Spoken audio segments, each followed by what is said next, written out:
To take macro pictures on Redmi A5, let me quickly show you how you can do this. As you go into the camera application and take a look at all of these camera modes right here, you will not be able to actually find the macro mode, but since the zoom in this phone is pretty decent, you are able to actually take pretty nice pictures, close-up pictures using this zoom. And let me just quickly show you. Let me take this RAM memory right here, and as we take this phone pretty closely to this RAM stick and give it a little zoom, the picture will look pretty nice and will not lose that much quality right here, but we need to adjust the zoom and the distance from the phone to this object we are photographing.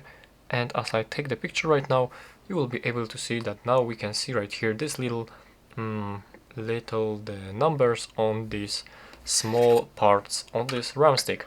So this is basically how you can take somehow something like the macro pictures right here.